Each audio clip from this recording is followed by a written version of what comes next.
words stabbed into his head and his face, these nerves would have been activated. They would have been severed. And again, the pain would have been unbearable. There is no way to know what all he went through, because when we think of these things, we think of them as individual injuries. But this is just mounting. They're just piling on top of the other. It's like the worst car crash you could imagine. Because it's just one thing on top of one thing on top of one thing. By this time, the pain and blood loss would have had Jesus in the early stages of hypovolemic and hemorrhagic shock. Hypovolemia is just a lack of fluid, overall fluid running through your body. His kidneys would have started shutting down because his body would have been trying to maintain the most important organs. His heart, his lungs. His extremities would be getting cold. He would be getting numb in his hands and his feet because there wasn't enough blood circulating anymore to feed everything that his body needed. And at this time, it says that they placed a robe over his shoulders and called him the King of the Jews and knelt before him. Now, you guys remember his back. And you guys remember this robe. Matthew chapter 27, verse 15 through 23. The Jewish leaders forced Pilate's hand. It says, now at the feast the governor was wont to release unto the people a prisoner, whom they would. And they had then a notable prisoner called Barabbas. Notable is not a good thing. Like on Three Amigos, you're infamous or you're famous. He was infamous. And it wasn't a good thing. It says, therefore, when they were gathered together, Pilate said unto them, whom will ye that I release unto you? Barabbas or Jesus, which is called Christ? For he knew that for envy they had delivered him. And when he was set down on the judgment seat, his wife sent unto him, saying, have thou nothing to do with that just man. For I have suffered many things this day in a dream because of him. But the chief priests and elders persuaded the multitude that they should ask Barabbas and destroy Jesus. The governor answered and said unto them, whither of the twain will ye that I release unto you? And they said, Barabbas. Pilate said unto them, what shall I do then with Jesus, which is called Christ? And they all said unto him, let him be crucified. And the governor said, why? What evil has he done? But they cried out the more, saying, let him be crucified. So now we start the process of the crucifixion itself. Go ahead and go to the next one. This is what we see when we think of the cross. This is a Latin cross. This is not what Jesus was crucified on. The crucifixions in the day of Jesus would have been done on a tau cross, T-A-U.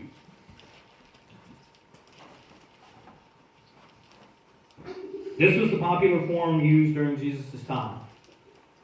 The stipes, which is the upper post, would have been secured in the ground at all times. It would never have moved. It would have been solid. It would have been huge. But the patibulum, P-A-T-I-B-U-L-U-M, anybody's writing, was the crossbar. All right, girls.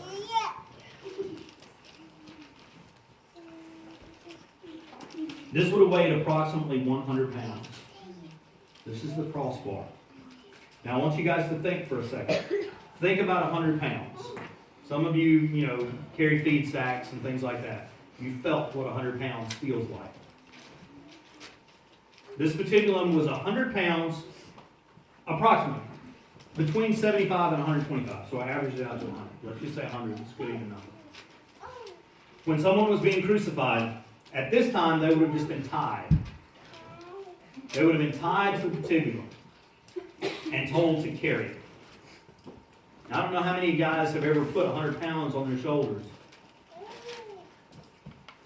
especially with your arms straight out. Will did the chains the other day. How much do you think those chains weigh total? Maybe even 1,000. Maybe 30 pounds. Maybe 30 pounds. And he held it for 10 minutes? Maybe? Not even 10 minutes? Okay, so not even 5 minutes. Will said after church his arms were like jelly. So now you think about 100 pounds tied across your shoulders. Now you've already been beaten. Your back is already flayed open.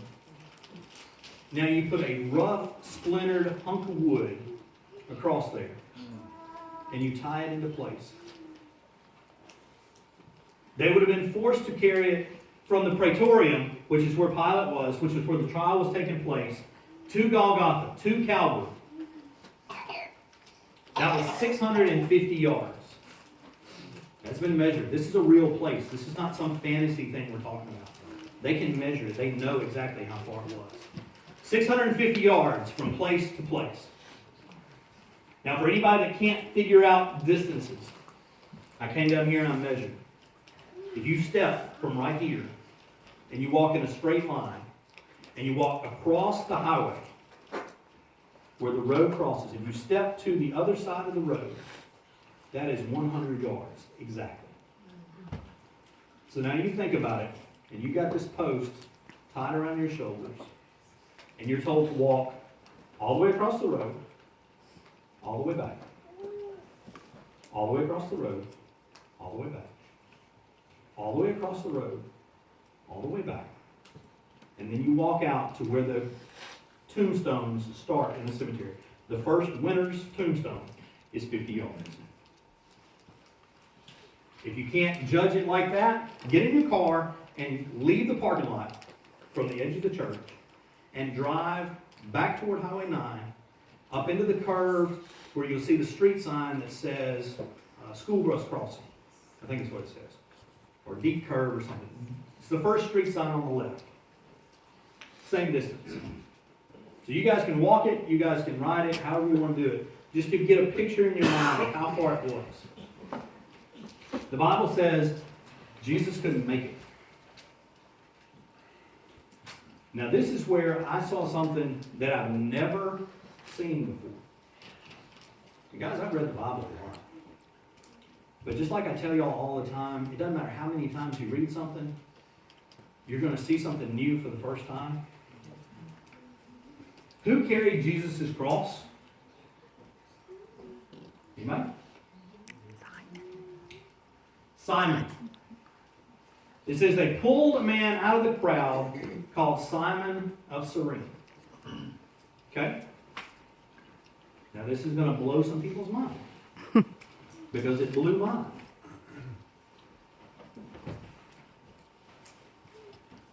Look at Mark chapter 15, verse 21. We're going to take a little sidestep from the medical part for a second. Mark chapter 15, verse 21.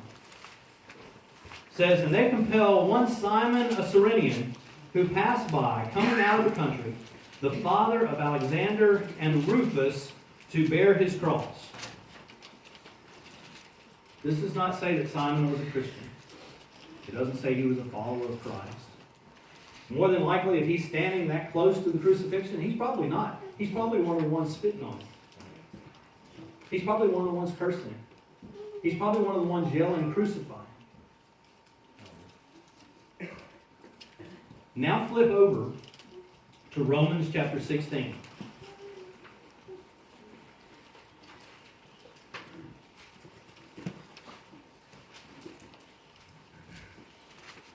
Romans chapter 16, verse 13. This is Paul writing, right? Paul writes letters all the time. Paul asks people to commend people. He asks people to tell people, hey, I miss you. Romans chapter 16, verse 13 says, salute Rufus, chosen in the Lord, and his mother and mine. Now guys, I'm not telling you this as a fact, but I'm telling you I had never read this. And I'm telling you, it's very accepted doctrine in the church that Simon could have been the father or stepfather of Paul. Because the Rufus mentioned in Mark, and Mark is the only gospel that calls out who his children are. It says Simon's son Rufus. And then Paul says, his mother and mine. Now, if you read it in other translations, it says she was a mother to me. Now, that makes it a little less, concrete.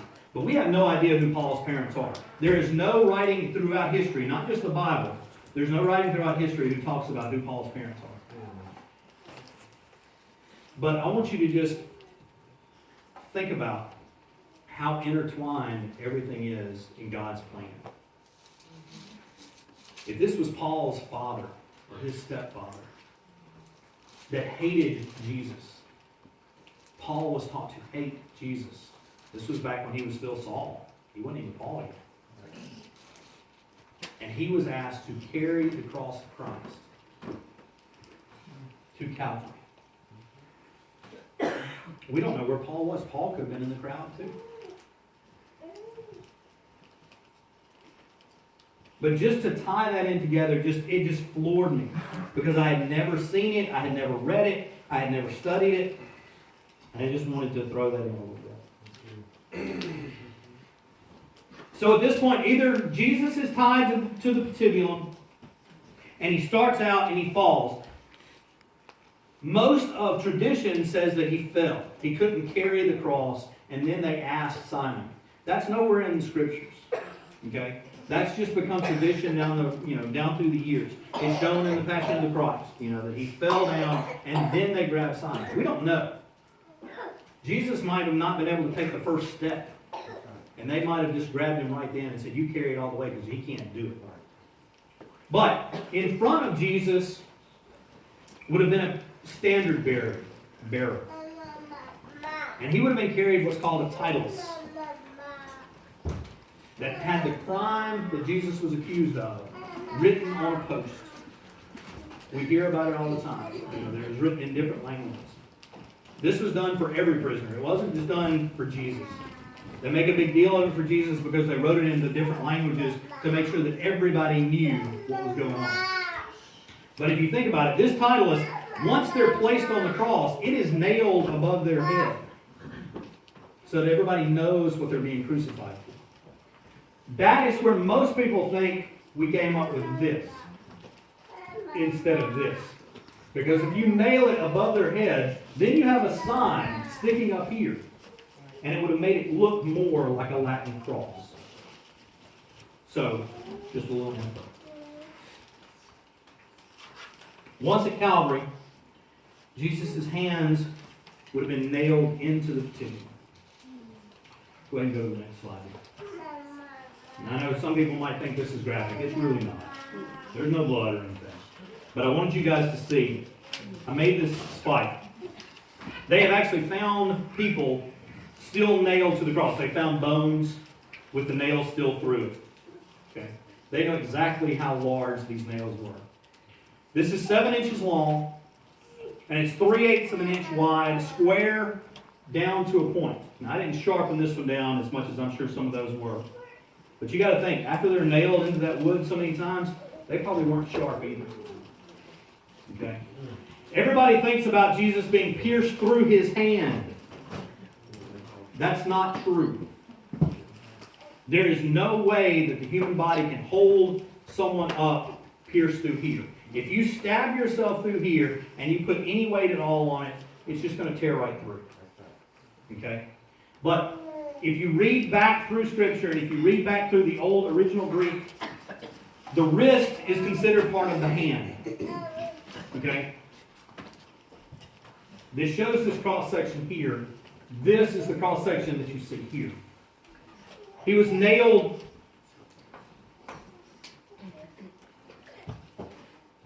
in the space between the lunate and the scaphoid bones. Okay? So if you hold your hand up, you guys can do this too. Right where that point is, right where it crosses your wrist, press down right there, hard. And you can feel a nerve. It's called the median nerve. Okay? If you just press it and it hurts, You think about when you drive this through it. It says none of Jesus' bones were broken. These bones would spread. The lunate and the scaphoid bone would spread when the spike was put through it. No bones were broken, but the nerve endings and the blood vessels through it would have been pierced. Guys, this pain is, this actually has a title. It's called causalgia. This pain, this median nerve, runs from right here straight up into your spine. Once this median nerve was severed, the pain would not have stopped. There would have been no end. And that's what's so... When I say we want to gloss over how long this took and what went on with it, this pain started the minute he was pierced. And then he hung. And he hung. And he hung. And the pain never stopped. After they take the patibulum, and he's nailed to it, they take it with ropes and they pull it up onto the top of the stipes. It would have had a notch cut in it to have held it in place. So now he's hoisted up into the stipes, and then his feet are nailed. Go ahead and go to the next slide. His feet were nailed through the tarsometatarsal joint. This is the bone right where right before your foot actually starts. You can see the cross section here. You can see where it would have gone in. So it's not down in here in your toes, and it's not up here. But there were two different places it could have been. The one that they found, the cross that they found with the spike still through it, that they were able to measure the spike, actually had the feet turned, sitting on top of each other. And it was actually nailed through the calcaneus bone, which is your heel bone. It was nailed right in between it and the cuboid bone, which is where it joins back into the foot. So instead of being nailed through here, some were nailed right through there. Either way, now he's nailed wrist and feet. And now he's hung. Now there's nothing else supporting him but him. You can say, how high up was he hung? It doesn't matter. You can be 2 inches off the ground. You're still hanging. The cross didn't have to be 10 feet high. Because if you're supporting your own weight, you're supporting your own weight continually.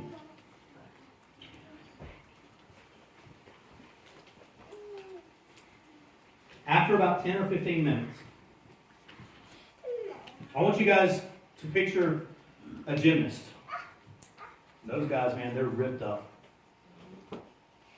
And when they go into the iron cross on the rings, I always thought that was so cool. Because they would just hang there. And it would seem like forever. It was like 20 seconds. And you would start to see the rings start to shake. And you knew they were fixing to have to come out of it. Minutes pass. Minutes pass, and he's hung by his feet and his hands.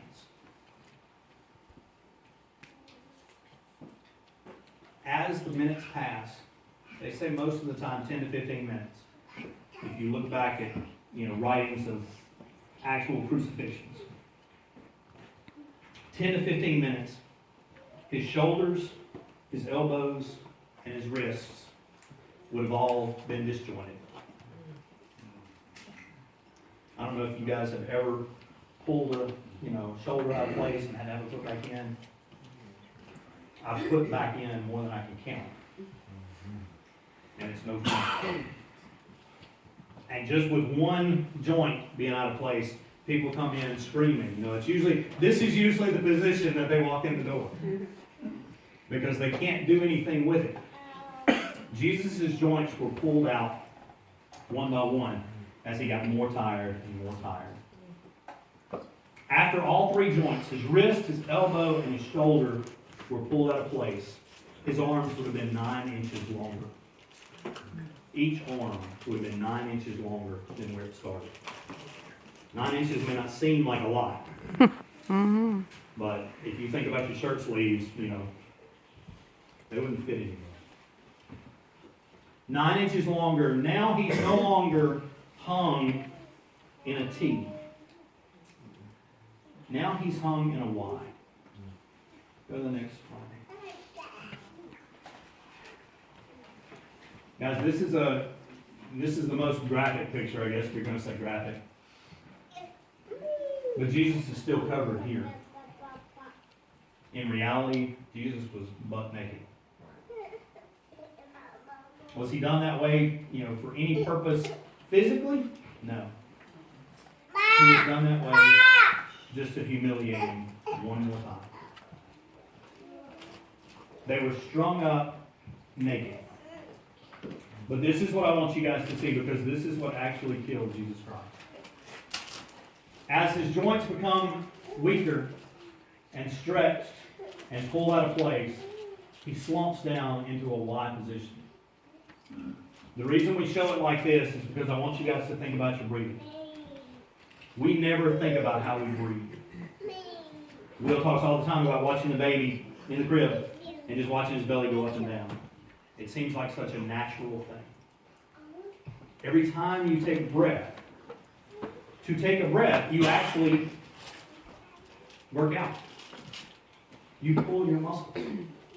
To take a breath in, you flex your rib cage. And it opens your ribs up, and air comes in automatically. As Jesus is pulled, Jesus' ribs are automatically pulled out. And the more tired he becomes, the more pulled out his ribs get. You guys can try this. Go home. If you got a swing set, if you got a pull-up bar, whatever you got, you put your hands as wide as you can, and you let yourself hang. And then you try to take a deep breath. You try to pull it all in.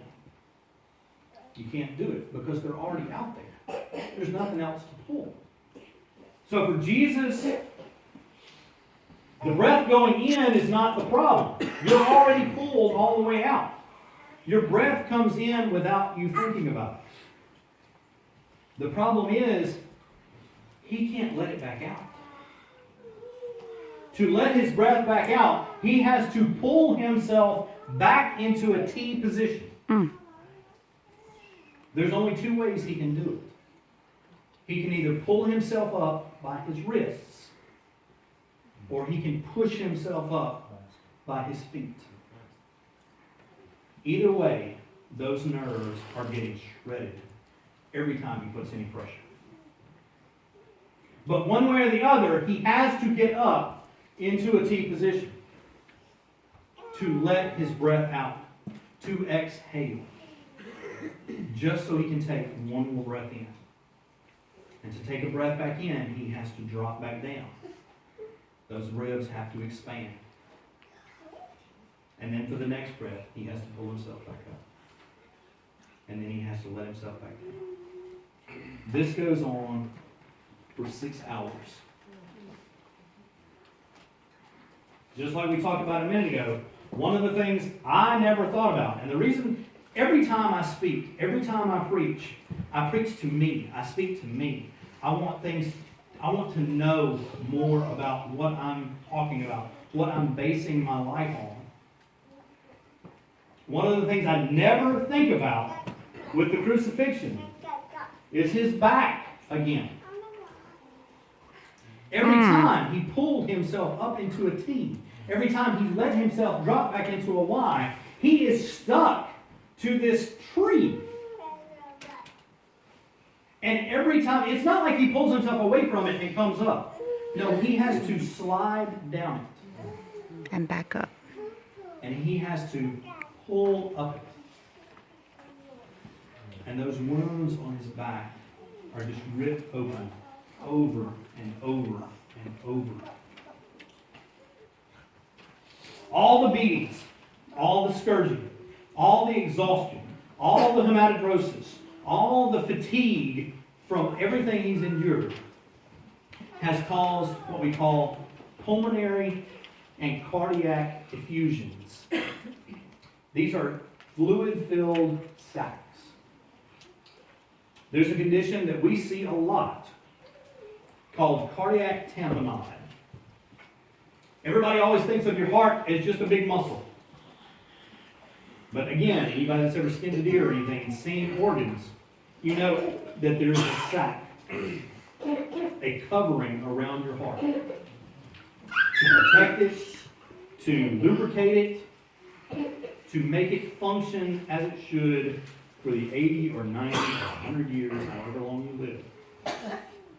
But when that heart is damaged, when that heart is struck, when you take a hit from a steering wheel, if you have a car wreck, when you get punched wrong, people have died from being hit in the chest.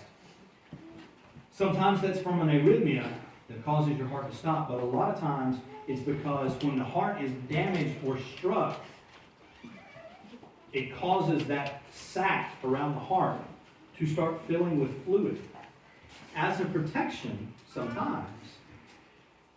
But that protection actually ends up killing him. So as that sac around his heart continues to fill and fill with fluid, it can no longer pump the way it's supposed to. His lungs can no longer expand the way they're supposed to because of all the fluid that fills up. Congestive heart failure is a terrible way to watch someone die because they're literally drowning in their own fluid. Jesus was literally drowning in his own fluid. We were talking about a case Friday night. There is actually a medical term, there is actually medical documentation, and you can go look it up. It's actually called broken heart syndrome. Broken heart syndrome is brought on usually in postmenopausal women who have some extreme stress-related incident. And you say, well, if you're a postmenopausal woman, a lot of things can be stressful. But watch out. This is a true condition. And a lot of people say that this is actually what Jesus died of. Which, when you think about it, if that's the case, would be the coolest thing in history. If you can actually put a term on what Jesus did of broken heart syndrome. Because Jesus did everything that he did willingly. He did everything that he did out of love. He endured every minute on this cross for you and for me. And he died of a broken heart. They say that the last thing that Jesus said when he said it is finished, and he gave up the ghost for the spirit, that for such a final thing to have happened so quickly, more than likely his heart ruptured. His heart actually split. His death was probably at that point instantaneous. But there was nothing instant about it.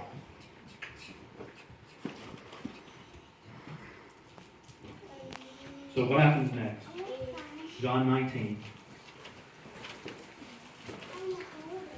Jesus Christ is giving his spirit back to God. He's told the world, Satan, and everyone else that it's done. John 19, starting verse 32. It says, Then came the soldiers and brake the legs of the first and of the other which was crucified with him. They did this because they knew the Sabbath was coming. When I told you it could take days for somebody to die on the cross, they would leave them there for days, a lot of times. Just because it was more humiliating, it was more painful. We didn't even get into some of the things that were brought out in some of the reading that I did. Think about the birds. Think about the bugs. They left them hanging. We have crows and stuff around here. We have vultures. They got them over there too. I'm not going to go into detail about that, but you can picture it. And it wouldn't take very long. But it says, they came and brake the legs of the first and of the other which was crucified with him. Just so that there was no longer a way for them to pull themselves up, push themselves up by their feet. They would have gone ahead and asphyxiated. They would have drowned. They would have suffocated. But when they came to Jesus, verse 33, and saw that he was dead already, they brake not his legs. But one of the soldiers with a spear pierced his side, and forthwith came there out blood and water. This is another cross section here. They would have gone up through the fifth intercostal space. Again, you got to think about the fact these Roman soldiers were trained. They knew the best way to cause the most pain at any given time. They knew the anatomy better than a lot of doctors because they wanted to know what hurt the most. So at this point, they would have known where to put this spear to do what they needed it to do. They would have gone up through the fifth intercostal space, which is underneath the rib. And the spear would have pierced into the cavity. I just wanted to show you guys, a lot of times you don't think about everything that goes on in your body. You don't just have ribs protecting everything. You have ribs and you have cartilage. You have a full shield around yourself. So this spear would have pierced through, possibly through the diaphragm, but probably up above it. It would have gone through the rib cage, through the shell around your lungs and heart, up into your heart, and pierced that sac we were talking about. This is your heart, a cross section of it. And you have this big sac that goes all the way around it. And when he pierced this sac, that's where the blood and the water flowed. The blood, of course, was from the heart itself. The water is, like I said, the fluid that had filled that sac and it compressed the heart down to where it couldn't beat anymore. So that's why when he pierced it, everything just came flooding out because it was under pressure. Jesus himself was already dead, but that sac was still full.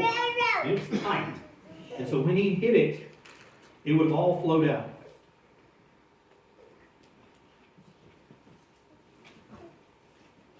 This has been very mild. I knew that there would be kids here. I knew that there would be adults here who couldn't handle blood. Will Turner. But everybody has an imagination. Everybody can picture what I'm talking about, and you picture it in your own way. We will never understand the amount of suffering that Jesus went through. Thousands and thousands